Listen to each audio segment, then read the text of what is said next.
Yes, we are live now. Hello friends, this is Himanshi and welcome to Let's Learn. तो discuss करेंगे आज कुछ questions को, कुछ 25 क्वेश्चंस आज हम डिस्कस करने वाले हैं, है ना। और ये सेशन है आपका 8th सेशन अगर हम बात करें इस पेडागोजी प्रैक्टिस सीरीज की। तो सभी को गुड इवनिंग, नमस्कार, राम राम, सत श्री अकाल, अस्सलाम वालेकुम, whatever we feel connected with. Start करेंगे, थोड़े से लेट हो गए हैं अगेन, बट ठीक है, क्या कर सकते हैं, करेंगे, ठीक करेंगे इसको भी धीरे धीरे, है ना। और लाइक शेयर आप कर दीजिएगा। ओल्ड वीडियो बिल्कुल देख सकते हो, भावेश बिल्कुल हेल्प करेंगी, है ना। चलो फिर प्रैक्टिस कर लेते हैं थोड़ी सी। कुछ क्वेश्चंस होंगे। आजकल टेलीग्राम वर्क नहीं कर रहा है तो मैं आपको अपडेट नहीं दे पाती हूँ वहाँ, और पीडीएफ्स भी नहीं मिल रही हैं। 1 से 2 दिन रुक जाओ, मैं कोशिश कर रही हूँ। एक्चुअली कुछ प्रॉब्लम है, बाद में बताऊंगी जब सॉल्व हो जाएगी, ठीक है। चलो आ जाओ, नहीं तो आपको पीडीएफ्स मिल ही जाती हैं। सेशन पसंद आएगा तो आप लाइक शेयर सब्सक्राइब कर दीजिएगा, और जो कि मुझे उम्मीद है पसंद आएगा ही। लेट है थोड़ा सा, जो लोग सो गए हों वो रिकॉर्डेड देख लीजिएगा। आई अंडरस्टैंड 9:15 पे लाने की कोशिश थी, बट वो कोशिश जो है कोशिश में ही रह जा रही है आजकल। खैर, तो ये इंस्टाग्राम हैंडल है, फेसबुक पेज है, टेलीग्राम है, जो आप जहाँ चाहें जुड़ सकते हैं। पहले क्वेश्चन की तरफ ध्यान दीजिएगा। आज थोड़ा सा स्टाइल बदला है ताकि आपको और थोड़ा सा क्लियर दिख पाए, ठीक है बात। तो पहला क्वेश्चन है आपके सामने, evaluation is the highest stage of the knowledge under which domain, यानी मूल्यांकन किस क्षेत्र में ज्ञान का उच्चतम चरण है। बताइए एक बार। सीटेट के बारे में तब बताएंगे ना जब सीटेट आए, कुछ बातें हों तब तो जाकर के सीटेट के बारे में बताया जाए आपको, है। ऐसे कैसे बता दें आपको सीटेट के बारे में, बता दीजिए आप। ऐसे कैसे बता दें आखिर। इसको और छोटा कर देते हैं क्योंकि यस, नाउ इट्स फाइन। चलिए फटाफट से आंसर करो। 25 क्वेश्चंस आज हम करने वाले हैं। Evaluation is the highest stage of, देखो ये क्वेश्चन 2 तरीके से पूछा जा सकता है। कई बार आपसे इवेल्युएशन की जगह क्रिएटिंग भी पूछ सकता है कि हाईएस्ट है किस डोमेन का। तो जो ब्लूम की टेक्सोनॉमी है, जो ब्लूम का वर्गीकरण है, जिसका एक छोटा सेशन हम इस वीक शायद करेंगे, उसमें 1956 वाली जो टेक्सोनॉमी है 1956 की, उसमें हाईएस्ट है कौन? इवेल्युएशन।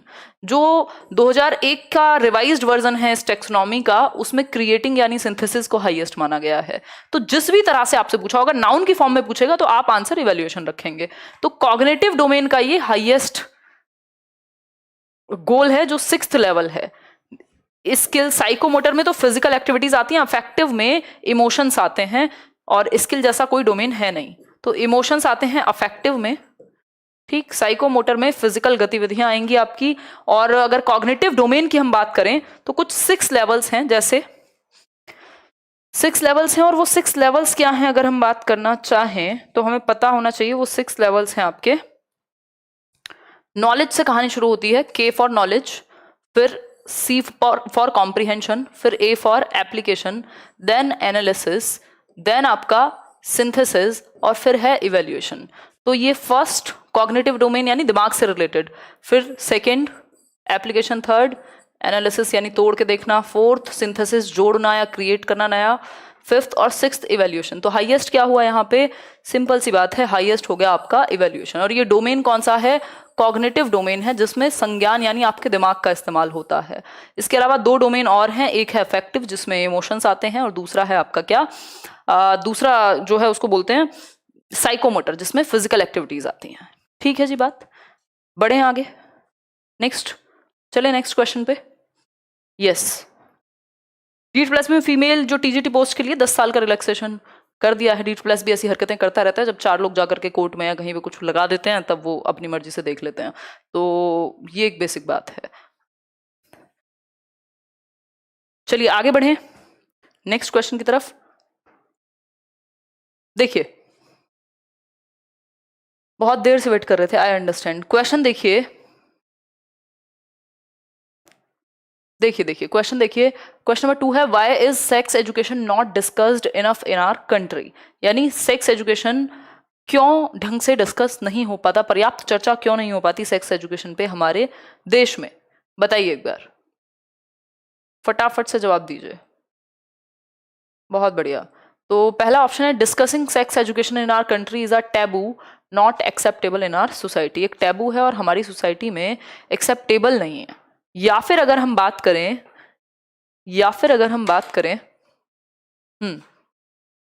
या फिर अगर हम बात करें तो बी ऑप्शन है individuals above 18 years of age need sex education not the ones below that age, ऐसा भी कुछ नहीं है। Sex education should not be discussed in teenage years, या फिर college is the correct platform. अब बात हो रही है हमारे देश में क्यों नहीं खुल के चर्चा हो पाती सेक्स एजुकेशन पे, है ना? क्यों? क्योंकि हमारे देश में ये एक ऐसा टॉपिक है जो कि एक टैबू है, एक एक क्या कहें, एक अपने आप में स्वीकार्य बात नहीं है इस पे चर्चा करना, एक टैबू हमने क्रिएट किया हुआ है इसके अराउंड। ठीक, तो discussing sex education in our country is a taboo, not acceptable in our society. खुल के आप बात नहीं कर सकते हैं। ठीक, क्लियर है बात? आगे बढ़े नेक्स्ट क्वेश्चन पे। ये बहुत अच्छी बात नहीं है, बट जो रीजन है उस पर हम बात कर रहे हैं। नेक्स्ट क्वेश्चन की तरफ बढ़ते हैं। थर्ड क्वेश्चन है refuse, reduce, reuse and recycle is the main theme of, यानी रिफ्यूज, ये तो आपने शायद कभी ना कभी जरूर पढ़ा होगा। रिफ्यूज, रिड्यूस, रीयूज, ये मिक्स्ड क्वेश्चंस हैं, और रिसाइकल, ये किसके मेन थीम है? बताइए बताइए। एनवायरमेंटल बैलेंस के, लॉजिकल एजुकेशन के, या फिर लॉजिकल बैलेंस के, या फिर एनवायरमेंटल एजुकेशन के? हाँ, नहीं, ये गलतफहमी अगर किसी को लग रहा हो कि कोई भी एक ऑनलाइन कुछ हुआ है या किसी को क्रेडिट लेने की बात इस बात में हो रही हो, ऐसे वर्क नहीं करती चीजें। मैं पॉलिटिक्स में नहीं पढ़ती हूँ, otherwise I could answer it very well. देखिए एक बार, अगर हम बात करें तो कह सकते हैं कि एनवायरमेंटल एजुकेशन, एनवायरमेंटल एजुकेशन यानी पर्यावरण शिक्षा, पर्यावरण शिक्षा, बिल्कुल ये एनवायरमेंट से रिलेटेड है। ये जो जिनको हम आर्स बोलते हैं, रिफ्यूज, रिड्यूस, रीयूज और रिसाइकल, ये 4R हो गए, पहले 3R हुआ करते थे। ठीक है, आप फिर से यूज करें, या प्लास्टिक को या इन सब चीजों को आप रिफ्यूज करें या रिसाइकल करके फिर से दोबारा से यूज कर सकें, तो ये ईवीएस से रिलेटेड है। आजकल ऐसे क्वेश्चंस आते हैं तो इसको हम इग्नोर नहीं कर सकते, ऐसे टॉपिक्स को। नेक्स्ट देख लीजिए एक बार, नेक्स्ट देखिए क्या हुआ भाई। हाँ, फोर्थ क्वेश्चन है, फोर्थ क्वेश्चन देखिए। एक मिनट, इसको वैसे ही चलाएंगे जैसे हम चलाते हैं, क्योंकि ऐसे ये प्रॉब्लमेटिक मुझे लग रहा है। एक मिनट एक मिनट एक मिनट, शायद मैंने डाउनलोड तो किया भी होगा।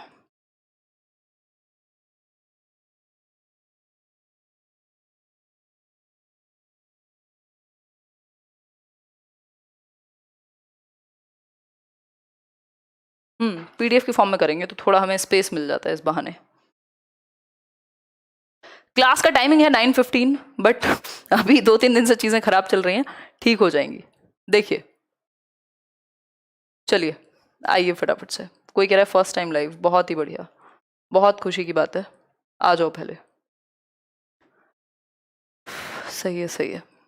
ये देखो, हम थे फोर्थ क्वेश्चन पे, ये हमारा हो चुका है एनवायरमेंटल एजुकेशन वाला। फोर्थ क्वेश्चन पे थे हम, इससे थोड़ा स्पेस बच जाता है, फायदा ये है। क्वेश्चन नंबर 4 है a project is a bit, a project is a bit of real life, a project is a bit of real life that has been imported into the school. भाई, एक परियोजना वास्तविक जीवन का एक ऐसा हिस्सा है जिसे स्कूल में इंपोर्ट किया जाता है। ये जो स्टेटमेंट है किसके द्वारा दिया गया था, इस बात को बताने का कष्ट कीजिए। बताइए फटाफट से, आंसर कीजिए, फटाफट से बताइए, दीजिए जवाब। बेलार्ड इसको कंसिडर कर रहे हैं, जो D++ भी कंसिडर कर रहा है वो बेलार्ड कर रहा है। बाकी बिल्कुल आगे बढ़ेंगे, ये तो फैक्चुअल क्वेश्चन हो जाते हैं, इनमें जो बोर्ड ने मान लिया वो मान लिया। फोर्थ क्वेश्चन हो गया। फिफ्थ देखिए, अ मॉडल और a 3 dimensional representation of the surface of the earth is called as, यानी एक मॉडल या फिर 3D रिप्रेजेंटेशन, या तो किसी चीज का मॉडल या फिर 3D रिप्रेजेंटेशन किसका, अर्थ के सरफेस का, क्या कहलाता है? ये भी हमने बहुत बार डिस्कस किया है। आंसर कीजिए फटाफट से। डी यानी ग्लोब, एग्जैक्टली ग्लोब। ठीक, क्या कहलाता है, ग्लोब। ठीक है बात। ग्लोब हमें पता ही है, हमने देखा है बचपन से, स्कूल्स में भी आपने देखा होगा। एक तरह से एक मॉडल के रूप में भी यूज कर लेते हैं लोग, और क्या है, एक 3D रिप्रेजेंटेशन है, आप इसमें पूरा देख सकते हो कितने एक्सिस पे क्या है, पूरा घुमा करके पूरे दुनिया को आप देख सकते हो रोटेट करके। तो ये क्या है, एक 3 डायमेंशनल एड हो गया एक तरह से, क्या बन गया, 3D मॉडल बन गया एक तरह से। अर्थ सरफेस का 3D मॉडल क्या कहलाएगा, ग्लोब कहलाएगा। इतनी बात हम सभी को क्लियर है। आगे बढ़ जाएं इसी के साथ। नेक्स्ट है क्वेश्चन नंबर 6, देखिए, being a teacher why do you think physical education is as important as school work. यानी एक शिक्षक होने के नाते आप ये कैसे मानते हैं कि जो फिजिकल एजुकेशन है, यानी जो शारीरिक शिक्षा है, वो उतनी ही इंपॉर्टेंट है जितना आपके स्कूल का काम। मतलब फिजिकल एजुकेशन बच्चों को दी जानी चाहिए, या फिजिकल एजुकेशन के महत्व पे आप क्या कहना चाहेंगे, बताइए एक बार। पहला है, school life is hectic for every individual, या फिर B option, a physically active individual is more likely to be happy and healthy which makes them a better student in the classroom, या फिर C option, in today's world many school children eat unhealthy food items, या फिर fourth, students like to play and are always energetic during play. बताइए एक बार, answer कीजिए। Classes तो चल रही हैं करियर पे, आज भी एक क्लास हुई है शाम को, आप शायद मिस कर दे रहे हैं। देखिए भाई, सिंपल बात है, आप physically active individual is more likely to be happy and healthy which makes them a better student in the classroom. यानी कि एक शारीरिक रूप से सक्रिय जो बच्चा है वो ज्यादा खुश महसूस करेगा, ज्यादा हेल्दी फील करेगा। इससे क्या होगा, एक अंडरस्टैंडिंग है, एक इंडिविजुअली बेहतर बनेगा। तो बाकी के जो सब्जेक्ट्स हैं वहां पे भी एक अगर बच्चा ही हेल्दी नहीं है, हैप्पी नहीं है माइंड से या फिजिकली, तो वो कैसे कुछ सीख सकते हैं। हम बोलते हैं ना, healthy mind lives in a healthy body. तो उसके लिए फिजिकल एजुकेशन भी उतना ही महत्वपूर्ण है जितना कि स्कूल का काम, क्योंकि सिर्फ संज्ञानात्मक विकास नहीं करना हमें बच्चे का, हमें उसका शारीरिक विकास भी करना है, उसका सामाजिक विकास भी करना है, जो स्पोर्ट्स या फिजिकल एजुकेशन के थ्रू होता है। इवन इमोशनल डेवलपमेंट भी आपका बहुत हद तक हो जाता है। क्वेश्चन नंबर 7 देखिए एक बार, the concept of core elements in social studies curriculum is given by. यानी सामाजिक अध्ययन पाठ्यक्रम में मुख्य तत्वों की अवधारणा किसने दी। फिर से पढ़ लीजिए, कॉन्सेप्ट ऑफ कोर एलिमेंट्स, ये थोड़ा मिक्स्ड क्वेश्चंस हैं जो DSSS भी आजकल पूछता है, ठीक। करिकुलम के अंदर किसने बात की core elements of social studies के बारे में, बताइए एक बार, फटाफट से आंसर कीजिए, फिर हम आगे बढ़ेंगे। आंसर कीजिए। तो आपको पता है इससे पहले जो एजुकेशन पॉलिसी आई थी, रवि कह रहे हैं सुपर चैट करके कि इतनी पढ़ाई करने का क्या फायदा, जॉब तो है नहीं। देखो जॉब है, कम मात्रा में है, लेकिन है, और जब भी चांस मिलेगा, आपने चूज किया है ना कि आपको सरकारी नौकरी चाहिए, तो अब जितनी मात्रा में है, जैसी सिचुएशन है, उसके हिसाब से जो भी बेस्ट पॉसिबल तरीका वही है कि आप मेहनत करें दबा करके, और जब भी मौका मिले उसको अपनाएं, और उसके अलावा भी बैठे ना रहें। अगर प्राइवेट में भी अपॉर्चुनिटी अच्छी है तो उसको ग्रैब करें, अपने आप को तैयार करें हर तरीके से, है ना। देखिए एक बार, हालांकि ये बहुत विडंबना है अपने आप में, मैं इस बात को समझती हूँ, लेकिन जो रियलिटी है अभी के लिए तो वही रियलिटी है ना। आएंगे वैकेंसीज बाकी केवीएस में भी। The concept of core elements in social studies curriculum is given bye, बताइए। NP 1986 में ही बात हुई है। अभी जो नेशनल एजुकेशन पॉलिसी है, जो भी जिसकी बात 1 साल पहले हुई, उससे पहले 1986 में ही आई थी, ठीक है। आगे बढ़ेंगे। ये फैक्चुअल क्वेश्चन है, इसमें मैं और आप कुछ कर नहीं सकते हैं। ये ऐसे क्वेश्चन से या तो आपको आते हैं या तो नहीं आते हैं। क्वेश्चन नंबर 8 देखिए एक बार। क्वेश्चन नंबर 8 है, और अभी, cartoons are described as humorous drawings. Cartoons को ह्यूमरस ड्राइंग्स के रूप में क्या किया जाता है, डिस्क्राइब किया जाता है। Why do you think these arts are helpful for children. आपको क्यों लगता है कि ये कलाएं बच्चों के लिए हेल्पफुल क्यों हैं, बताइए एक बार।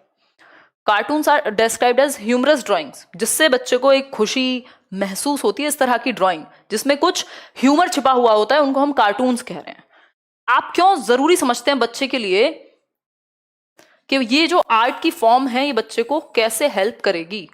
पहला ऑप्शन आपके सामने है, cartoons are the most popular entertainment for children, या फिर B option, cartoons draw children's attention and create comfortable learning environment, या चिल्ड्रन लव वॉचिंग कार्टून्स, या cartoons are most likely based on fairy tales.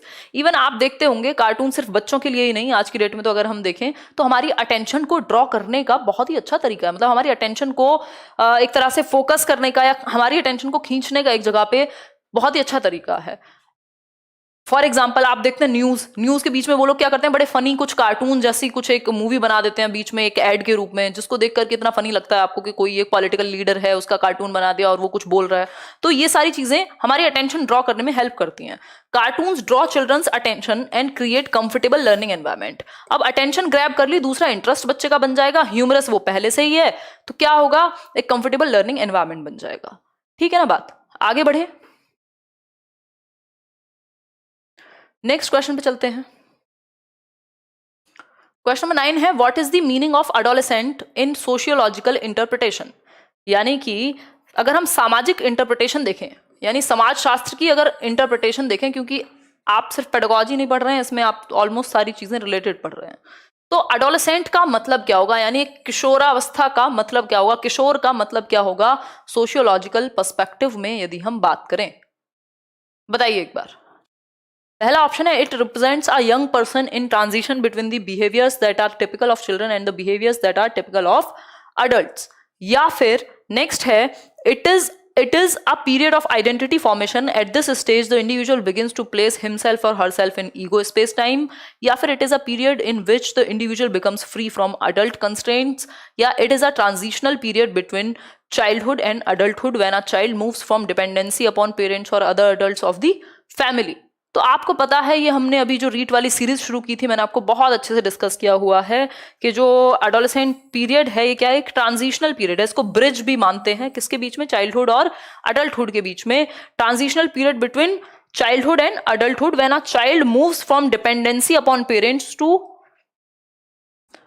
Parents और other adults of the family. अब वो independent बनने की कोशिश में है, अपनी आइडेंटिटी को तलाशने की कोशिश में है। ये ट्रांजिशनल पीरियड है, ये परिवर्तन का काल है, इसको तनाव एवं तूफान की अवस्था भी हम कह रहे हैं। अगर बाकी ऑप्शंस की बात करें तो it represents a young person in transition between the behaviours that are typical of children and the behaviours that are typical of adults. ये सिर्फ व्यवहार के बारे में नहीं है, आइडेंटिटी फॉर्मेशन का पीरियड है, आइडेंटिटी क्राइसिस का पीरियड है। Individual begins to place himself, नहीं, ईगो स्पेस टाइम की यहाँ बात नहीं है, ईगो बहुत पहले डेवलप हो जाती है 3 साल के आसपास। It is a period in which the individual becomes free from adult constraints. ऐसा भी नहीं है, कुछ लोग तो जिंदगी भर माँ बाप पे ही निर्भर रहते हैं। ठीक है बात, इसकी प्लेलिस्ट बना देंगे भाई, टेंशन ना लो। आगे बढ़े क्वेश्चन नंबर 10 पर, anecdotal records are maintained in schools. How can a teacher use this evaluation tool for the benefit of students? यानी anecdotal records आजकल schools में पाए जाते हैं, और एक टीचर कैसे यूज करे anecdotal records का बच्चे को इवेल्युएट करने के लिए या बच्चे के बेनिफिट के लिए, बताइए एक बार। पहला ऑप्शन आपके सामने है, अभी जी करियरविल ऐप पर है वो। अगर हम बात करें, to assess a student's interest and provide guidance, या फिर to illustrate to the parents during the parent teacher meet, to provide appropriate grades in the achievement profile, या फिर to make the student aware of his और her weakness. Anecdotal record कैसे help करते हैं? Anecdotal records क्या है? Basically कुछ anecdotes होती हैं, कुछ कोई एक घटना घट गई स्कूल में, कुछ अच्छा हुआ या कुछ खराब हुआ, उसके बारे में टीचर बहुत कम शब्दों में लिखेगा ऑब्जर्व करके बच्चे को। तो ये मदद करते हैं आकलन करने में एक बच्चे का इंटरेस्ट किस चीज में है और उसको गाइडेंस कहाँ दी जा सकती है। इसलिए इसको बच्चे के फेवर में यूज कर सकता है टीचर, क्योंकि आपको पता लगेगा ना उसकी गतिविधियों से। एनेक्डोटल रिकॉर्ड्स में जब आप ऑब्जर्व करके नोट डाउन करेंगे, लिखेंगे, फीडबैक के रूप में देंगे कि उसका इंटरेस्ट है कहाँ और गाइडेंस उसको किस दिशा में दी जा सकती है। क्वेश्चन नंबर 11 देखिए एक बार। एनेक्डोटल रिकॉर्ड्स इस तरह की चीजें होती है, आपने डायरी में भी कभी देखा होगा, टीचर अपने पास लिखता है बहुत शॉर्ट फॉर्म में। मान लीजिए आज किसी बात पे बच्चा रोया या कुछ और अच्छी उसने परफॉर्मेंस, कुछ ऐसा, मान लो उसको कोई ऐसे लिखना था और बहुत गजब का लिखा है, कुछ अलग आपने नोट किया, तो उसको आप चुपचाप से ऑब्जर्व करके नोट कर सकते हैं। तो जो थोड़ी डिफरेंट घटनाएं होती हैं उनको आप इसमें नोट करते हैं कम शब्दों में, एनेक्डोट के रूप में, टिप्पणी के रूप में। क्वेश्चन नंबर 11 देखिए, to remove the weakness of present day mathematics education, the mathematics laboratory can be the best place. Do you feel the above statement is correct? If you feel it is correct then state why. बताइए एक बार, फटाफट से बताइए कि वर्तमान में जो गणित शिक्षा की कमजोरी को दूर करने के लिए, कि बच्चों में वीकनेस है मैथमेटिक्स को लेकर के, मैथ्स लेबोरेटरी का यूज किया जाता है। आपको क्यों लगता है कि मैथ्स लैब अच्छी हो सकती है इस चीज के लिए, जहां पे मैथ्स के बहुत सारे इंस्ट्रूमेंट्स अवेलेबल हों? बताइए फटाफट से, आंसर कीजिए, जल्दी बताइए।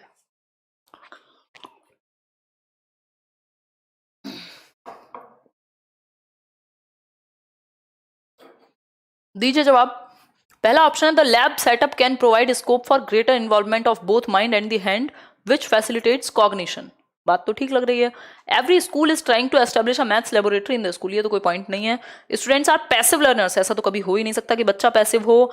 Mathematics is a very difficult subject to teach on a regular class, ये भी कहना गलत है। बात यह है सब्जेक्ट मुश्किल और आसान नहीं, यहाँ पे तरीका इंपॉर्टेंट है।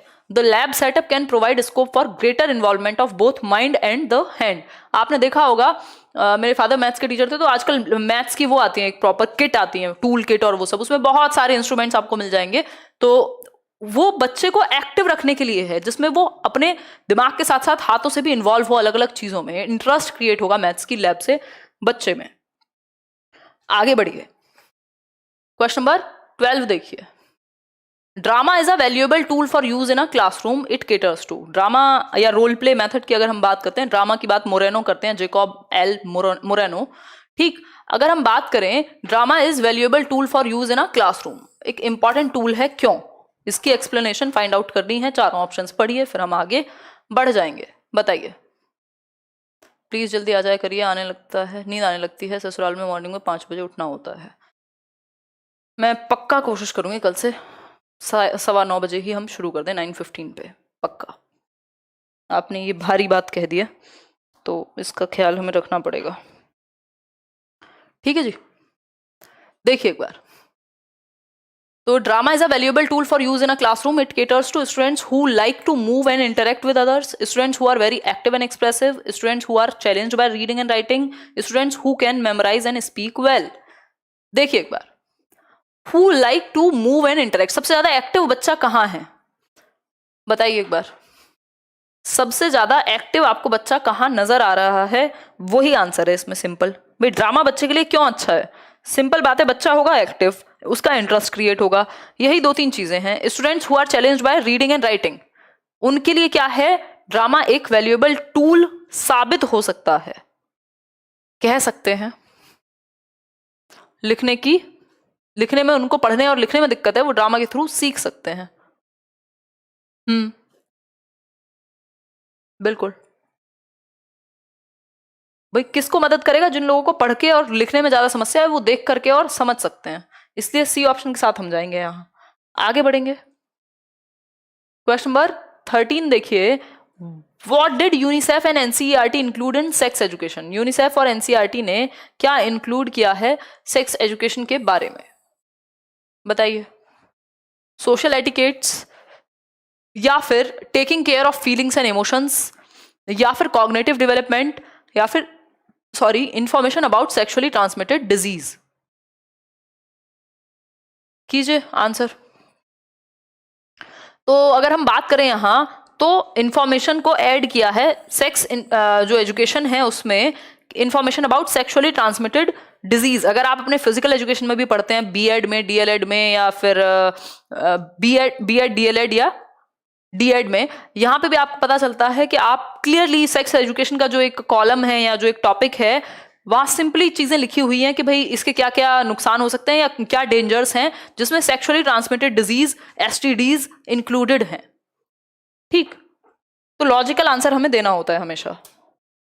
आगे बढ़ेंगे। कॉग्निटिव डेवलपमेंट का तो इससे मतलब ही नहीं है, सोशल एटिकेट का भी यहाँ कोई पॉइंट नहीं था, बात हो रही है एजुकेशन की। तो हमें बच्चे को क्या करना है? अवेयर करना है चीजों के बारे में, क्या उसके खतरे हो सकते हैं और कैसे बच सकता है वो।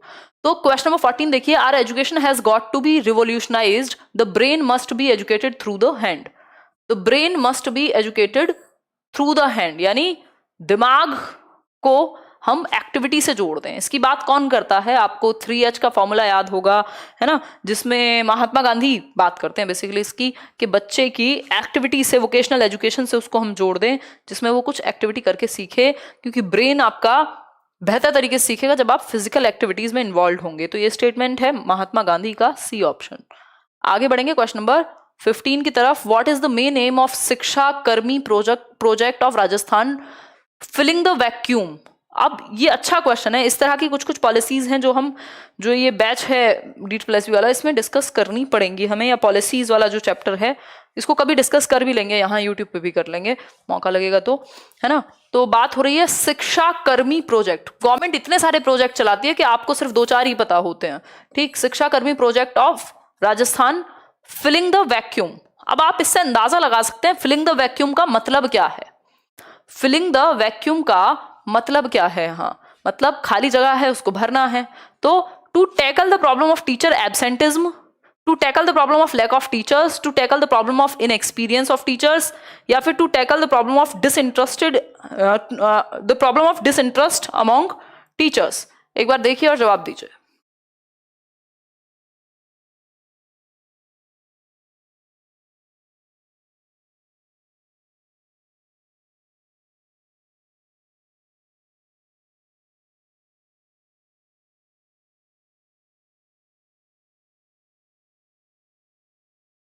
देखो एक बार, to tackle the problem of teacher absenteeism यानी जो शिक्षक की अनुपस्थिति है, बहुत सारी जगह पे वैक्यूम है, अवेलेबल ही नहीं है। और स्पेशली राजस्थान के लिए था जिसमें स्वीडिश एक ऑर्गेनाइजेशन है वो भी इन्वॉल्व थी, इंडियन गवर्नमेंट भी इन्वॉल्व थी और राजस्थान की सरकार भी इन्वॉल्व थी। 1987 का ये प्रोजेक्ट है, 1987 का, जिसमें बात हो रही है कि ऐसे लोकल लोग जो ऐसे लोकल सिटीजन्स हैं या जो आगे आने वाली जनरेशन के बच्चे हैं जो एक क्वालिफाइड टीचर से थोड़े कम भी पढ़े हुए हैं, लेकिन उनको ट्रेन करके वहां क्या किया जाए, एक तरह से पोस्ट किया जाए उन स्कूल्स में प्राइमरी एजुकेशन, ताकि और बेहतर हो सके। क्योंकि कमी है किसकी, शिक्षकों की, या खालीपन है, उस तरह से ड्रॉप आउट रेट बहुत ज्यादा है क्योंकि शायद टीचर्स ठीक से कम्युनिकेट नहीं कर पा रहे लोकल बच्चों से। ठीक है, जो वहां के लोकल्स हैं उन्हीं को यूज किया जाए, उन्हीं को ट्रेन किया जाए। ठीक, ये बेसिकली प्रोजेक्ट कहता है। तो ये एग्जैक्ट वर्ड्स हैं प्रोजेक्ट के, इसीलिए हम एक के साथ जाएंगे, नहीं तो ऑप्शन चारों सही हो सकते थे यहाँ। क्वेश्चन नंबर 16 देखिए, what does physical development mean in case of adolescents. किशोरों के मामले में शारीरिक विकास का अर्थ क्या है। किशोर आप समझते हैं जो 12 से 18 वर्ष का जो बच्चा है, टीनेजर कह देते हैं कई लोग, या किशोर अवस्था की जो ये एज है, WHO कहता है 10 से 19 साल है। ठीक है, मंजू कह रहे हैं आप चाय नहीं पीते आजकल, कम पीती हूँ, गर्मी आ गई ना।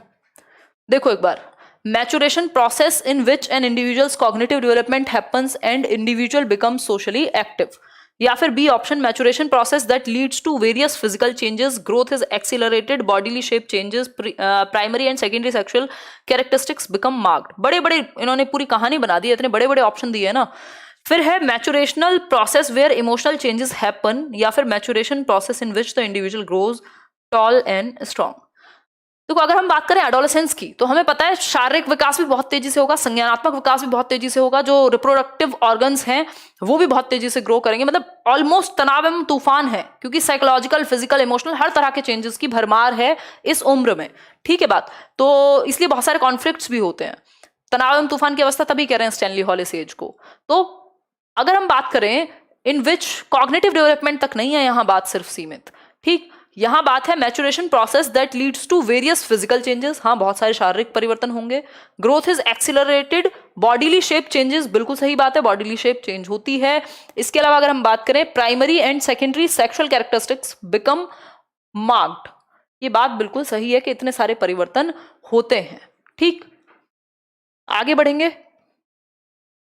नेक्स्ट क्वेश्चन है question number 17, Which of the following is an appropriate choice for experiential learning of work education? Work education हम जानते हैं WE बोल देते हैं कई बार। अगर हम बात करें इनमें से कौन सी एक चॉइस एप्रोप्रिएट है एक्सपीरियंस देने के लिए वर्क एजुकेशन के अंडर, बताइए। 4 ऑप्शंस हैं। प्रिंस कुमार क्यों इतने नाराज हो भाई, हैं क्या हो गया आपको, क्यों इतने दुखी हो? लाइक शेयर करो चुपचाप से, क्यों आंखें लाल कर रहे हो बेकार में? आंखें लाल करनी है तो शांति से बैठो, परेशान क्यों होते हो? क्लियर नहीं है स्क्रीन? अच्छा, स्क्रीन यहां से तो एकदम क्लियर है, यहां से तो एकदम क्लियर है ना। अगर हम बात करें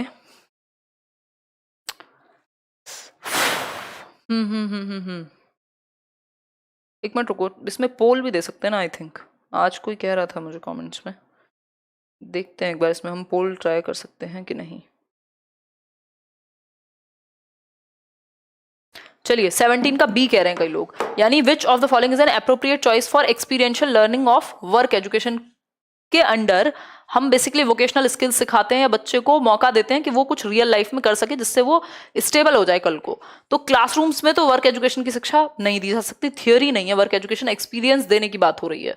ठीक, public places such as post offices and banks में बच्चों को आप कह सकते हैं कि कुछ उनको अप्रेंटिसशिप या इंटर्नशिप जैसा करा सकते हैं। ये बात बिल्कुल सही है, उनको अनुभव मिलेगा काम का, वर्क एक्सपीरियंस वही तो है outside of the classroom, but with in the school premise में क्या सीखेंगे वो? स्कूल में तो पढ़ाई लिखाई खेलना यही सब सीख पाएंगे।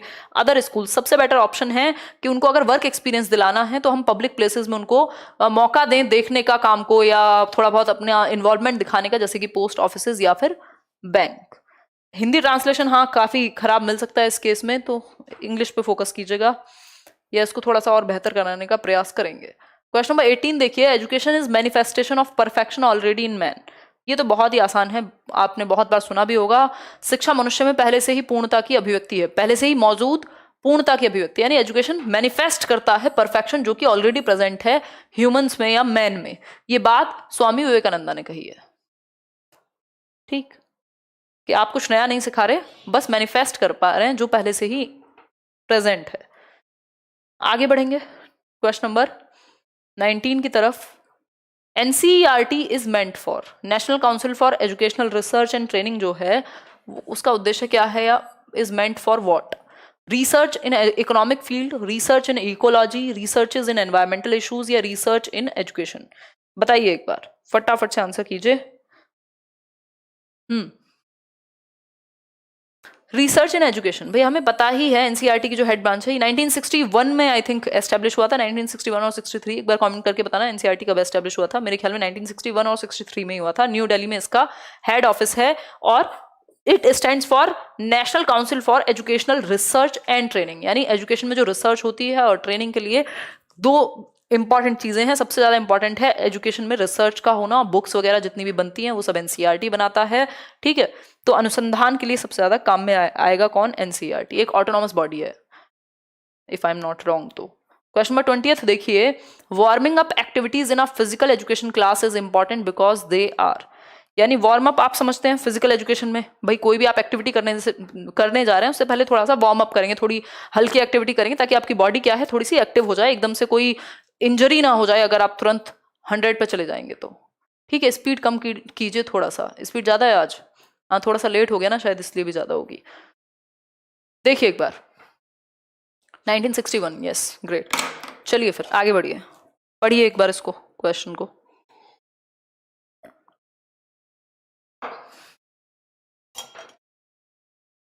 देखिए